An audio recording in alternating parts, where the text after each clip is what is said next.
Comunicando espiritualidade. Apoio cultural. Feloniuk e advogados associados. Há 30 anos atuando nas áreas civil, previdenciária e trabalhista.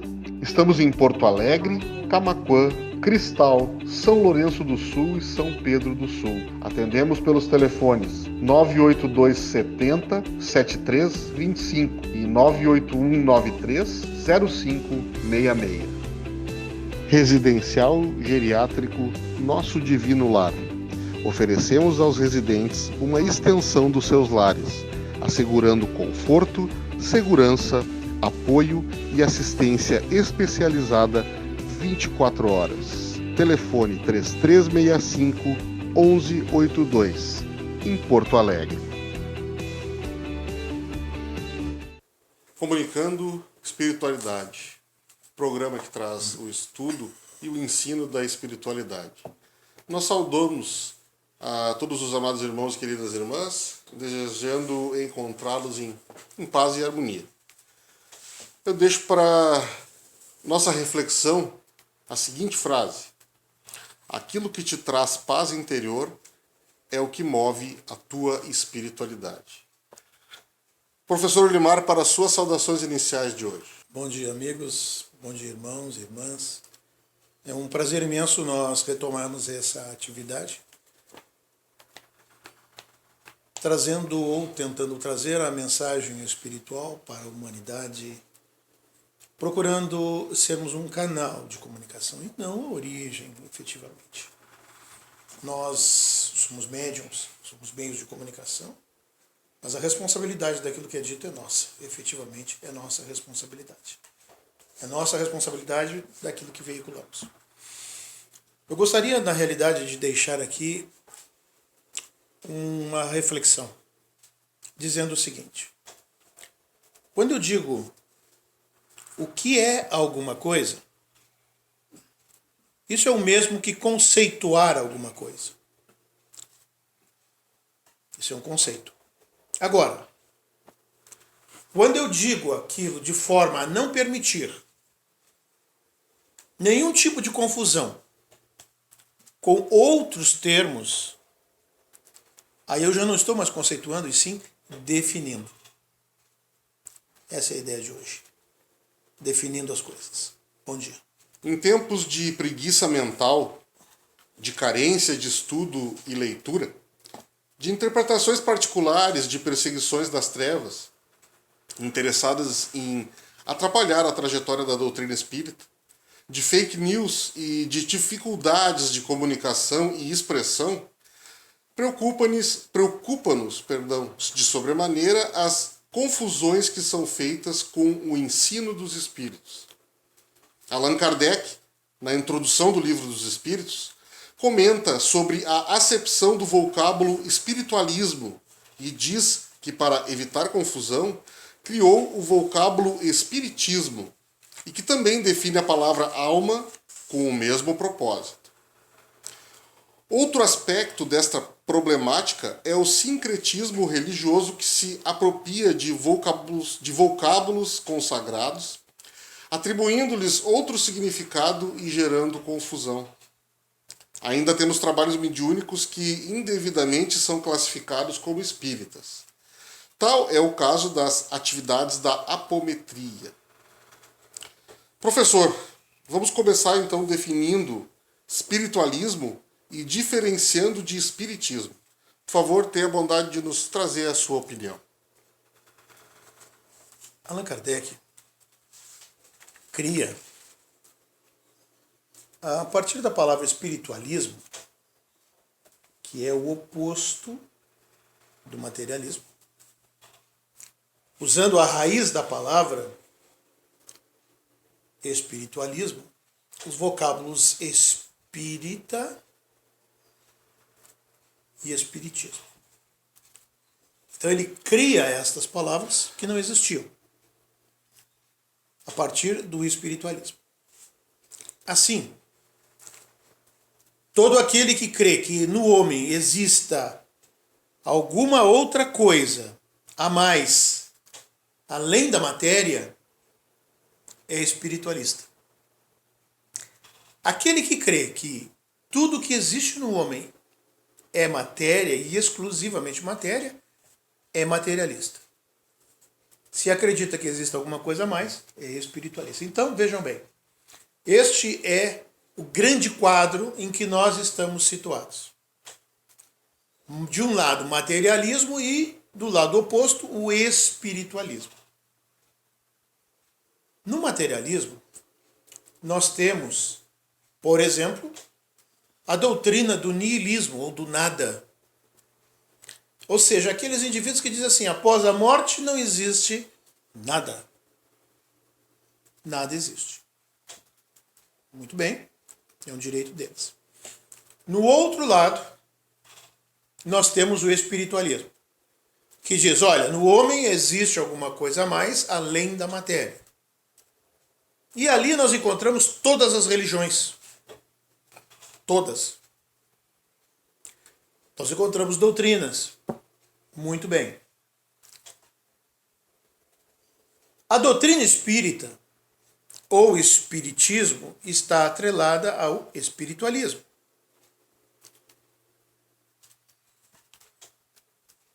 Ela sofre um processo de evolução. O espírito, o adepto da doutrina espírita acredita exatamente nisso. Quando nós desencarnamos, nós vamos para a dimensão espiritual. Por quê? Porque nós temos 4 possibilidades, segundo Allan Kardec, no livro dos Espíritos, no Evangelho segundo o Espiritismo, capítulo 4, falando da reencarnação, no item 23, ele diz o seguinte, olha, agora 4 alternativas existem para o homem no além-túmulo, após o desencarne. A primeira alternativa é a do nada. Não existe nada. Isso é uma alternativa.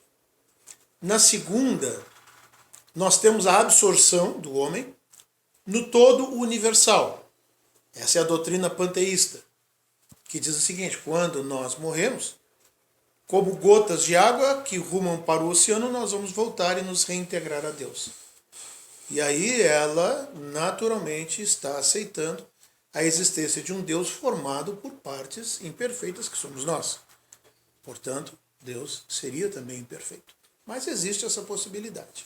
Então, a primeira alternativa, o nada, ou o niilismo. Na segunda, panteísmo, ou absorção no todo universal. Na terceira e na quarta alternativa, nós temos a preservação da individualidade. Então, nós não nos misturamos com o todo, nós não perdemos a nossa individualidade. Mas a diferença está em que, na primeira, que é a alternativa da igreja, há uma fixação definitiva da sorte. Ou nós vamos para o céu ou vamos para o inferno. E ficamos lá definitivamente. Já a doutrina espírita nos traz a alternativa de preservação da individualidade, mas com progressão indefinida do ser. E ele vai progredir sempre, ele vai evoluir. Então, meus irmãos, nós espíritas cremos que a alma sobrevive à morte. Aliás, ela pré-existe à morte, né? Ela já existia antes. Num processo de evolução constante. Assim sendo, nós precisamos repensar, né, que essa questão da espiritualidade ela é muito importante, mas nós não podemos misturar espiritualidade com espiritismo, porque são coisas diferentes. Nós temos muitas denominações dentro desse grande ramo chamado espiritualismo, mas nem todas elas são espiritismo. Irmão Marcos. Bom, o professor Olibar falou muito sobre a questão da alma, né? E a alma, ela foi dado um conceito pelo nosso querido Kardec dentro do campo do espiritismo para ela, né? Então ele conceitua, ele dá um significado ele diz que a alma é um ser imaterial e imortal que em nós reside e sobrevive ao corpo. Então ele deixa bem claro que nós, após o nosso desencarne, depois que nós então temos a morte do corpo físico, o corpo material, nós nós mantemos a nossa individualidade com um corpo espiritual, um corpo menos denso, né, ao qual ele denomina alma. Mas é importante frisar que nós continuamos tendo a nossa consciência, continuamos carregando os nossos defeitos, as nossas qualidades e o conhecimento que nós amealhamos enquanto nós estivemos na Terra. Então nós conservamos a nossa individualidade, meus irmãos, e claro, como já foi dito aqui em outras oportunidades, a Terra é a sala de aula. Ela é o local para onde nós somos enviados, para nós termos o contato com essa matéria mais densa que é o nosso corpo físico, a fim de que nós, então, eliminemos ou desbastemos o máximo que nós pudermos dos nossos defeitos, dos nossos vícios, das nossas dificuldades pessoais. Então, Kardec conceitua, e eu repito novamente, a alma é um ser imaterial e imortal que em nós reside e sobrevive ao corpo físico. Nós vamos então fazer uma pequena pausa e vamos voltar após o nosso pequeno intervalo comercial. Até breve. Comunicando espiritualidade. Apoio cultural. Feloniuk e advogados associados. Há 30 anos atuando nas áreas civil, previdenciária e trabalhista. Estamos em Porto Alegre, Camaquã, Cristal, São Lourenço do Sul e São Pedro do Sul. Atendemos pelos telefones 982 70 7325 e 98193 0566. Residencial Geriátrico Nosso Divino Lar. Oferecemos aos residentes uma extensão dos seus lares, assegurando conforto, segurança, apoio e assistência especializada 24 horas. Telefone 3365-1182, em Porto Alegre. Estamos de volta com o nosso programa Comunicando Espiritualidade. Vamos dar seguimento, então. Nós estamos hoje diferenciando, né, o espiritismo do espiritualismo. Apesar de o espiritismo estar dentro do espiritualismo, existem muitas ramificações, como o nosso professor Olimar vinha dizendo. E eu pergunto, professor, para dar continuidade, por que as pessoas leem pouco? Qual a razão para que essa situação, qual a razão por essa situação e qual é o problema do sincretismo religioso? Bem, nós estamos diante de duas questões muito importantes. Vamos lá, vamos retomar um pouquinho. O que nós estamos tentando fazer hoje? Nós estamos tentando trabalhar em cima de definições que são muito importantes, justamente para evitarmos o problema que Kardec também evita quando ele cria vocábulos, define as coisas. Já existiam os vocábulos espiritualismo, à sua época, e ele então cria um vocábulo diferente para tratar de coisas diferentes. Ele diz, para coisas diferentes são precisas palavras diferentes, para se evitar os casos de anfibologia, as ambiguidades. Muito bem. Então ele faz uma discussão muito grande sobre a questão da alma. A alma, definindo a alma, escolhendo uma definição, observando 3 aspectos diferentes. Então ele escolhe e passa a dizer o seguinte, olha, definição operacional, ou seja, nós vamos trabalhar com este conceito de alma. Ela não é o princípio da inteligência e ela não é o princípio da vida material. A alma define, é o ser imaterial, é o ser imortal que reside em nós e que sobrevive ao corpo. Pronto. Então, em toda a obra, em todo o trabalho da doutrina dos espíritos, este conceito permanece.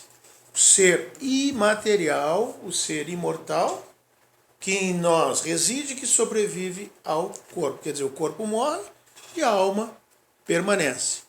Certo? Dá nomes específicos para os outros conceitos de alma, como princípio vital, tá?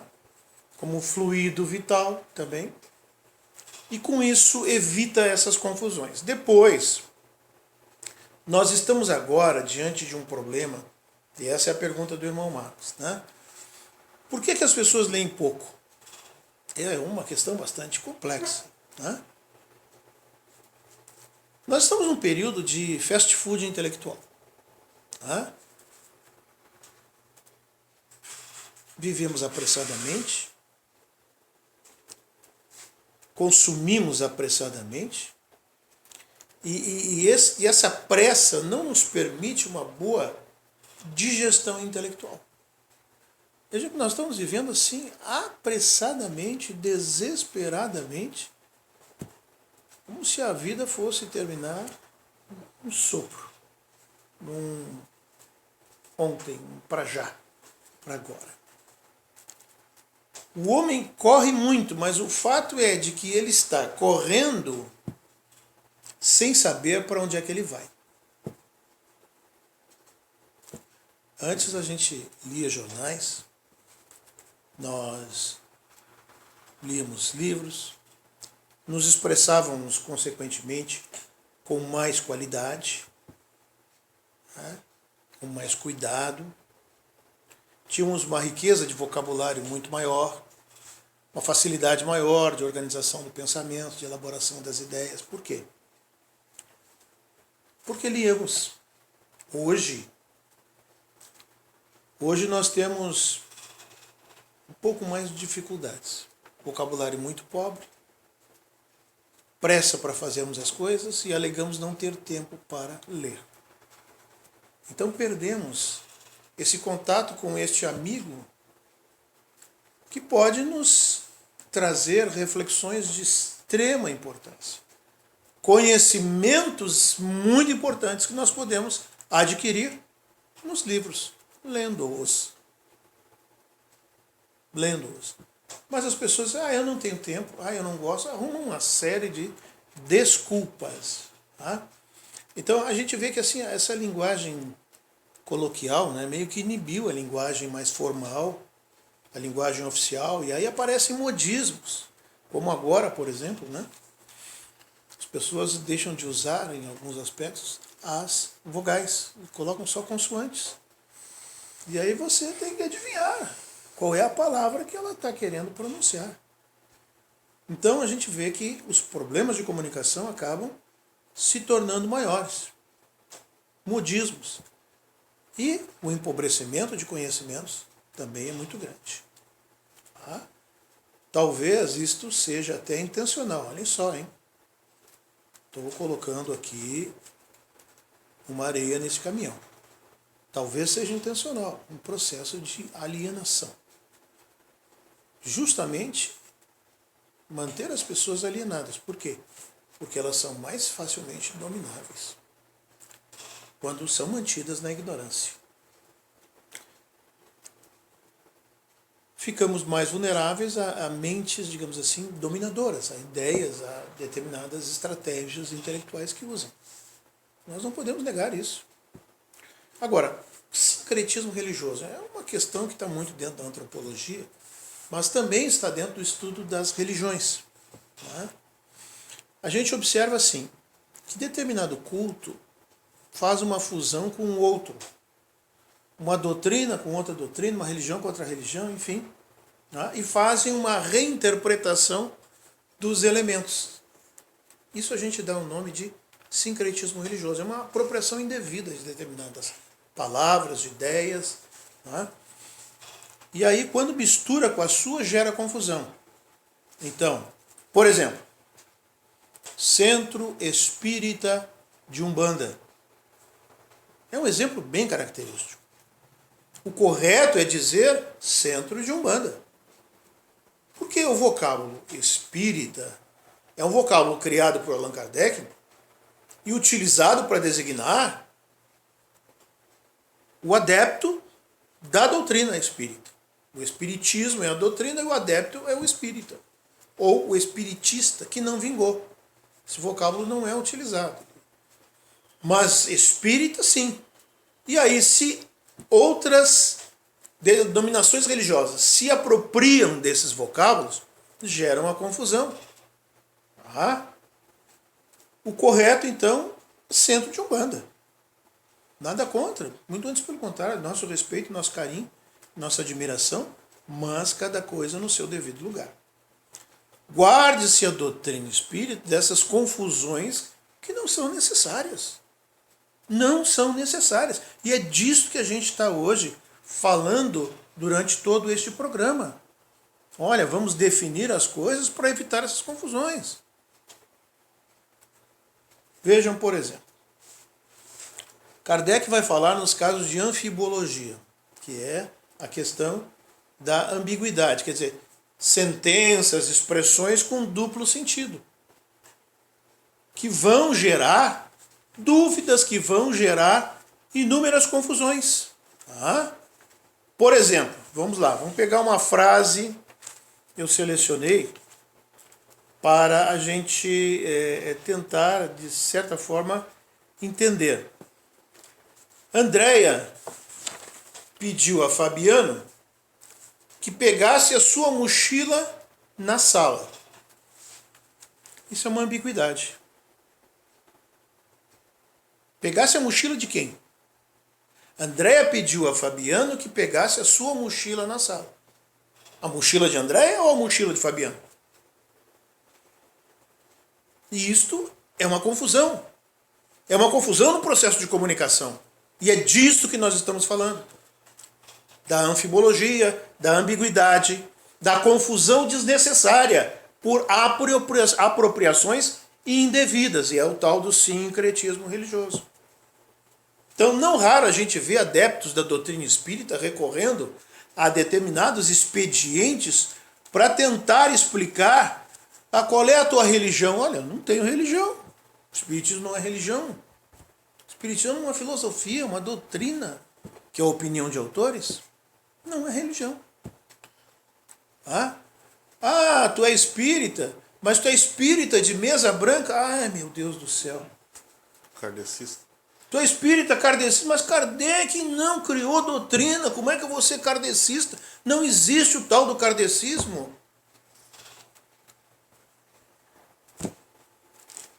Então, meus irmãos, é importante que a gente perceba que é preciso designar as coisas pelo nome delas. Cada coisa com o seu nome. Criem palavras novas, criem vocábulos novos para designar ideias novas. E não me façam essa confusão. Vou repetir Kardec para terminar. Para coisas novas são precisos termos novos. Bom, Marcos. Bom, meus irmãos, ainda dentro desse diapasão de nós diferenciarmos e colocarmos as coisas nos devidos lugares, né?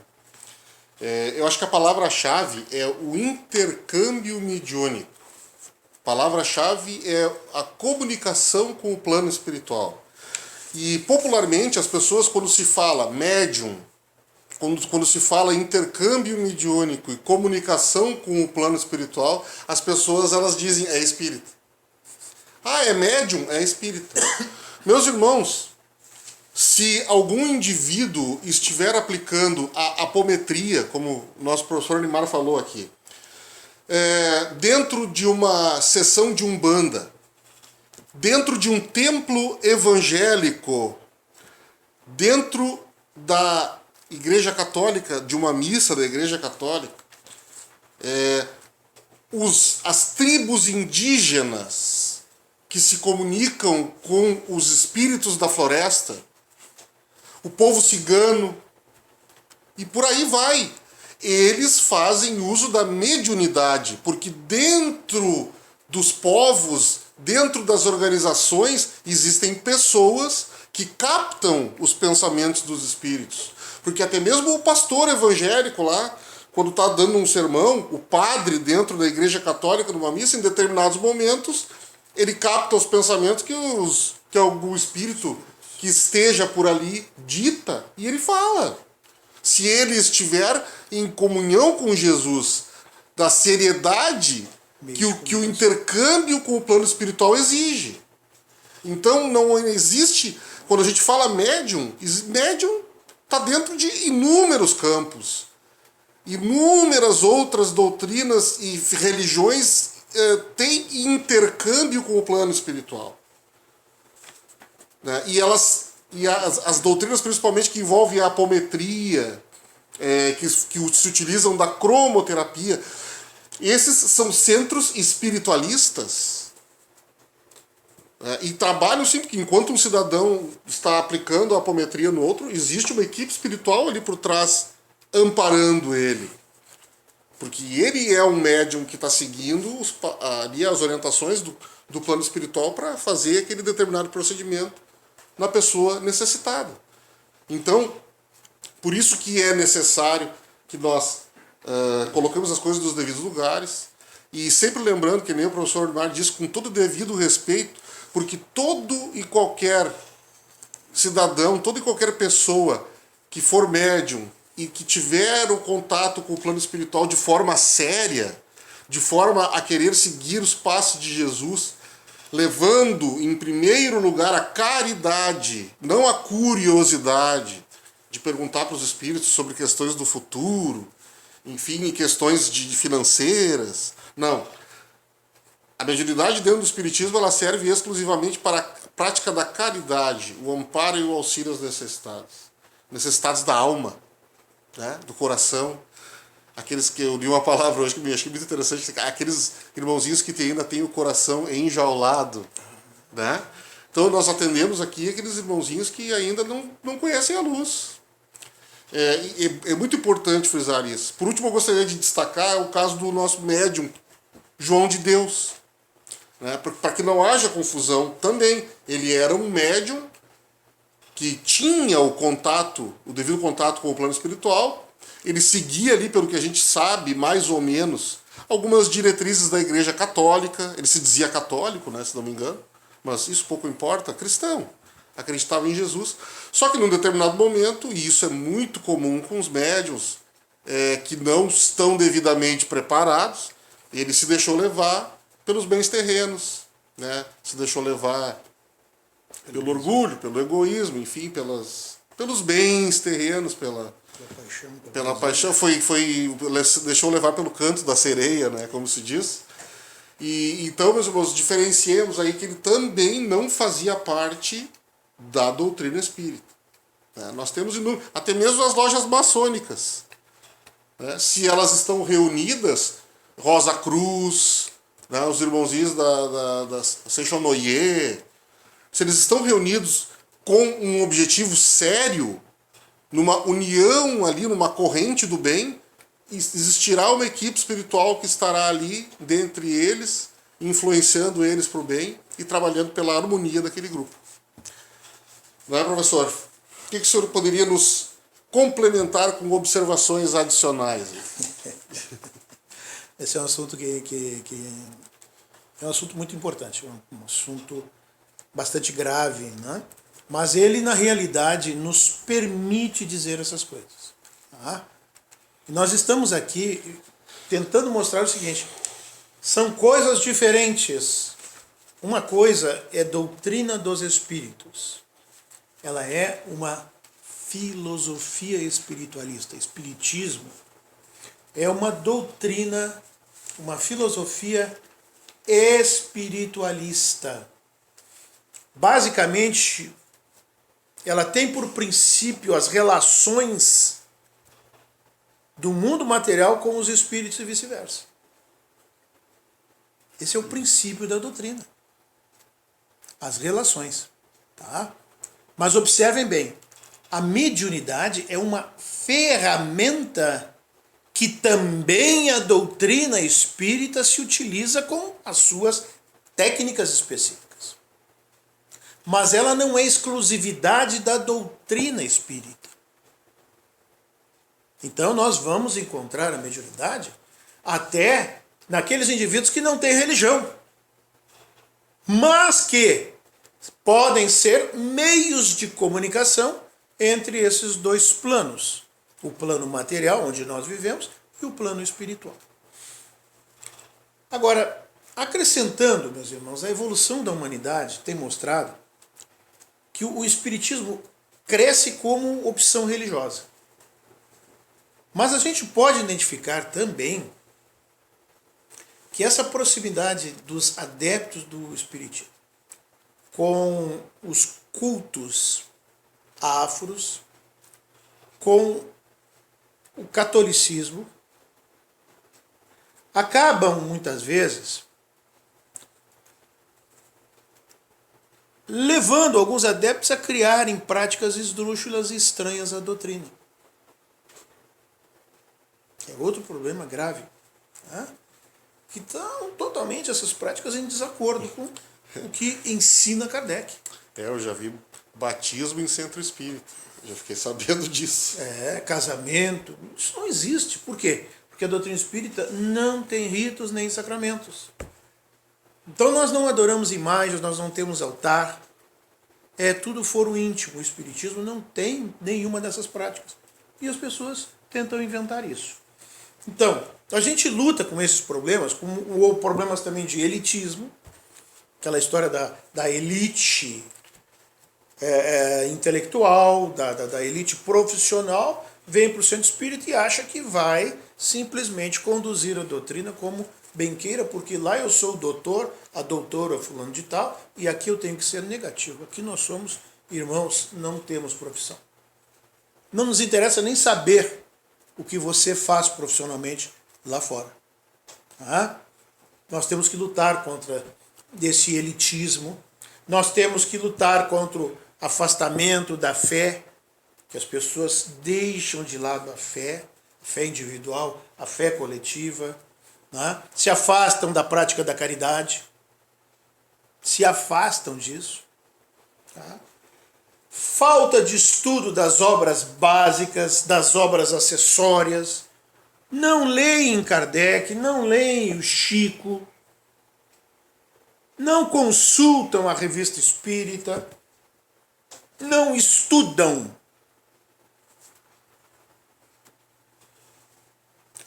Forças desagregadoras que têm interferido muito nessa conquista do ideal. Então a minha mensagem, meus irmãos, é que não vacilemos, não esmoreçamos. É uma luta ferrenha, mas nós vamos vencer, meus irmãos. Jesus vai vencer. Kardec vencerá. Com certeza. Continuemos trabalhando, sem medo, com confiança, mas estudando, lendo, aprendendo. Vamos.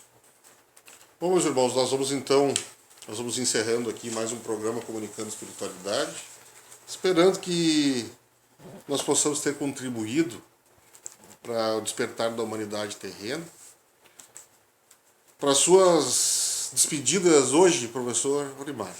Meus irmãos, a gente sabe que os amigos espirituais têm nos dito que existem 3 etapas dentro desse processo de consolidação da doutrina dos espíritos, que a primeira etapa é um período de 70 anos, segundo dizem os amigos espirituais, já passou, que era o estudo, a época da apresentação, da mediunidade, né? No segundo momento, a época da filosofia, da razão, do raciocínio, também já passou esse período, que agora nós estamos no período da prática. Viver, praticar. Então, eu só posso dizer o seguinte, é chegada a hora da gente fazer a mudança, fazemos a diferença. É hora de colocar em prática todo o conhecimento adquirido nessas etapas anteriores desse processo. E aí eu quero terminar lembrando o que os gregos diziam. Carpe diem, aproveite o dia, aproveite a oportunidade. Bom dia a todos. Bom, meus irmãos, eu me despeço com a seguinte frase: o exercício da espiritualidade é a caridade. Um bom resto de domingo a todos, uma ótima semana de muito trabalho e aperfeiçoamento. Luz e paz. Comunicando espiritualidade. Apoio cultural Feloniuk e Advogados Associados. Há 30 anos atuando nas áreas civil, previdenciária e trabalhista. Estamos em Porto Alegre, Camaquã, Cristal, São Lourenço do Sul e São Pedro do Sul. Atendemos pelos telefones 982 70 7325 e 981 93 0566.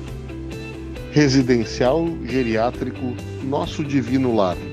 Oferecemos aos residentes uma extensão dos seus lares, assegurando conforto, segurança, apoio e assistência especializada 24 horas. Telefone 3365 1182, em Porto Alegre.